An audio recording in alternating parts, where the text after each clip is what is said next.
trabajamos juntos porque te conozco mucho tiempo, como que un año. So this video is a horrific attack that happened to a police officer while they were walking down the road just on a normal day doing their job, and they were stabbed by a man who was wielding a knife, an extremist, in my opinion, who shouted allahu Akbar as he was stabbing the police officer. And you know, there's been a huge increase in these type of things within Dublin. These are things that were not normal before. You know, I can't remember, I don't think I've ever heard of, you know, or seen a video of a police officer getting stabbed in the middle of Dublin city centre while they're just walking around.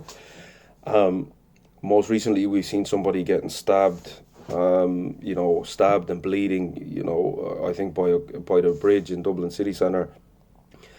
And these type of attacks have increased, right? Attacks of a violent nature, attacks that were not normal to this country.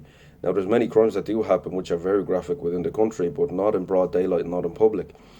And it raises the concerns, and I'll be honest, I'm genuinely not surprised. It's horrible and it's horrific, and I think the government are to be held accountable for these things, right? It's not enough to blame people or say immigrants are doing this or that. The government need to do more. And it comes back to ask the question, is it an accidental or is it intentional what's going on within this country? Many, you know, a few people have come on my platform and said, oh, well, you're blaming migrants and you're fueling the far right, etc. And the far right people have their own campaigns, right? Mine is not a campaign. I'm telling the truth as it is, and I understand that some people will be offended by it. Those, you know, to tell the truth is to risk being offensive, and I'm aware of that. The truth about it is, in some of these other countries, right, and many of the Middle Eastern countries have spoken about it. Many of their leaders, their princes, the sheiks over there have spoken about it at specific conferences that I've seen, and they said the Western world is not equipped to deal with extremism. It's not equipped to deal with terrorism because you're too busy trying to be politically correct. And you're worried about saying the right thing and being naive, in my opinion, and theirs also. Because there's harsher punishments in those countries, and when people come here, the punishments aren't so harsh here. The security levels are a lot lower than they used to be. There's less policing out there in the street. The police force are facing difficulties in recruitment, and you know the standards have dropped significantly. Even watching that reaction to that situation shows me, in my personal opinion, and you know, I have a high level of respect for the police because I think it's a tough job they do. They're family people, they're family men and women trying to feed their family, trying to put food on the table and serve their country. That's what they signed up for.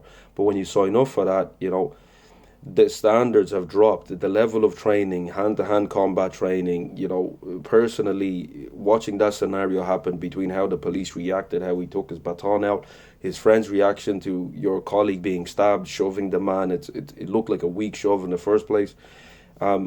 To neutralise that situation, it took longer than necessary, in my opinion, and more damage could have been done. Now, I'm no expert in hand-to-hand combat, but I like to think I've a decent amount of training in, you know, self-defense and neutralising certain situations and different aspects of martial arts, which I think people should train on, especially if you're in the policing world. A higher level of standards should be added to that, and that's another area where the government is failing on. So they're putting their own police force in danger, in my opinion. And on top of that, you're putting the people in danger. But then I have to say this, right? This is not accidental. When change needs to be implemented, and we just got to look back at history and it'll show you. You know, when the government proposes something, the people reject it. You got to look at creating a problem, the reaction of the people to that problem, and then the solution is going to be offered. COVID was a prime example of that.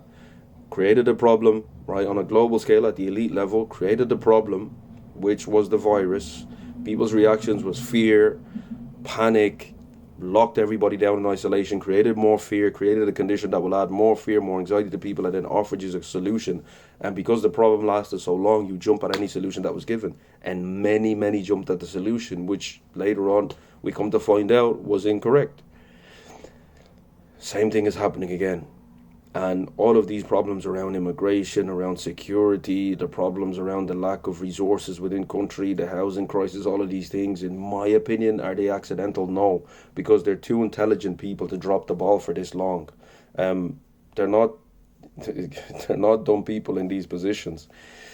And this is not something that's happening accidental, and the solution down the line, people are buying into it very well, because now people are creating chaos, and those that are I'm not going to say less educated, but less emotionally in control, are reacting and blaming immigrants, and immigrants get out, and it's a small portion, but the small portion are doing enough damage that it's going to lead to the solution that's going to be proposed, which is the solution of, the digital ID coming down the line, and I think a lot more behind that in terms of people's freedoms, people's controls, and people's access to certain things. And, the reaction of the people causing problems, migrants are now starting to get attacked by people that are uneducated and idiotic, in my opinion. People are pointing the finger, migrants are the issue, migrants. So you get rid of migrants and all of these issues stop, which is a fallacy, in my opinion. But the huge blame is being shifted between people, and then you've got other groups of people that are, I think, are inexperienced and more reacting emotionally than logically, and then labeling Irish people as the racist. So we have this virtual tension and virtual war, but real life tension that's going on, and unnecessary conflict. Whereas, again, my message is people should be united in telling the government, holding the government accountable, and stop the division that's taking place. But we keep playing that game, and everything I see online is, for some of the things I see online is immigrants are the problem, get all of them, get rid of all of them. And this is my issue with the Nationalist Party, right? Because the Nationalist Party are leading people that support those parties down a dark path, in my opinion. It's a path where the Irish people, they don't have the interest of the genuine Irish people at hand. They have their own motives, they have their own gods behind their eyes, and they have their own agendas. And they're pushing this quicker. I think they're pushing the solution the government wants a hell of a lot quicker. And the reason I say that, and somebody said it to me, look, not all the nationalist parties are like that, some of them are good, etc. The majority, what they stand for is not good, and the majority have used some of my videos in a false way, edited a video of mine which was disgraceful and horrific, but to use it as part of their campaign. They're building their campaigns on misinformation. Anyone that builds their campaigns on lies, I have no trust in whatsoever. They're taking information and videos of other countries and trying to show it as if that's what's happening here in Ireland, or this is what people are doing in Ireland, that all immigrants are like that, and which is disgraceful. But that type of agenda and that type of narrative is only going to fuel one thing. It's going to fuel more hatred, more fear in people, more division amongst people. And as long as people remain divided, you will not achieve anything at all. Not by your government, not by on a global scale. Nothing will be achieved. So they're representing the false interest, their own personal interest, and this fallacy that a lot of them are promoting, that if we're in power, we'll get rid of every migrant and Irish will be for the Irish only again. That won't happen. That's some crazy dream that will not happen. And hypothetically speaking, if it was to happen, Ireland would face a lot of difficulty when it comes to infrastructure, when it comes to career, when it comes to financially. Ireland would face a lot of difficulties. And as part of the EU, that's not something that can happen unless you want to leave the EU. And I personally do not think that some of those leaders, from what I've seen, are strategic enough or competent enough, and again, I'm going to speak the truth. To speak the truth is to risk being offensive. And competent enough to be able to then bring the economy back up, or bring the economy in a good position, or achieve the changes that people need when it comes to health services and all of these things. It's not going to happen. So I think they'll lead people down a dark path, and they're adding more to the division and playing more into the hands of what the global agenda is and what the government's agenda is, in my opinion, by instilling more fear and division in people. So it's tragic, it's shocking, and it's horrible what's after happening. But I think more needs to be done.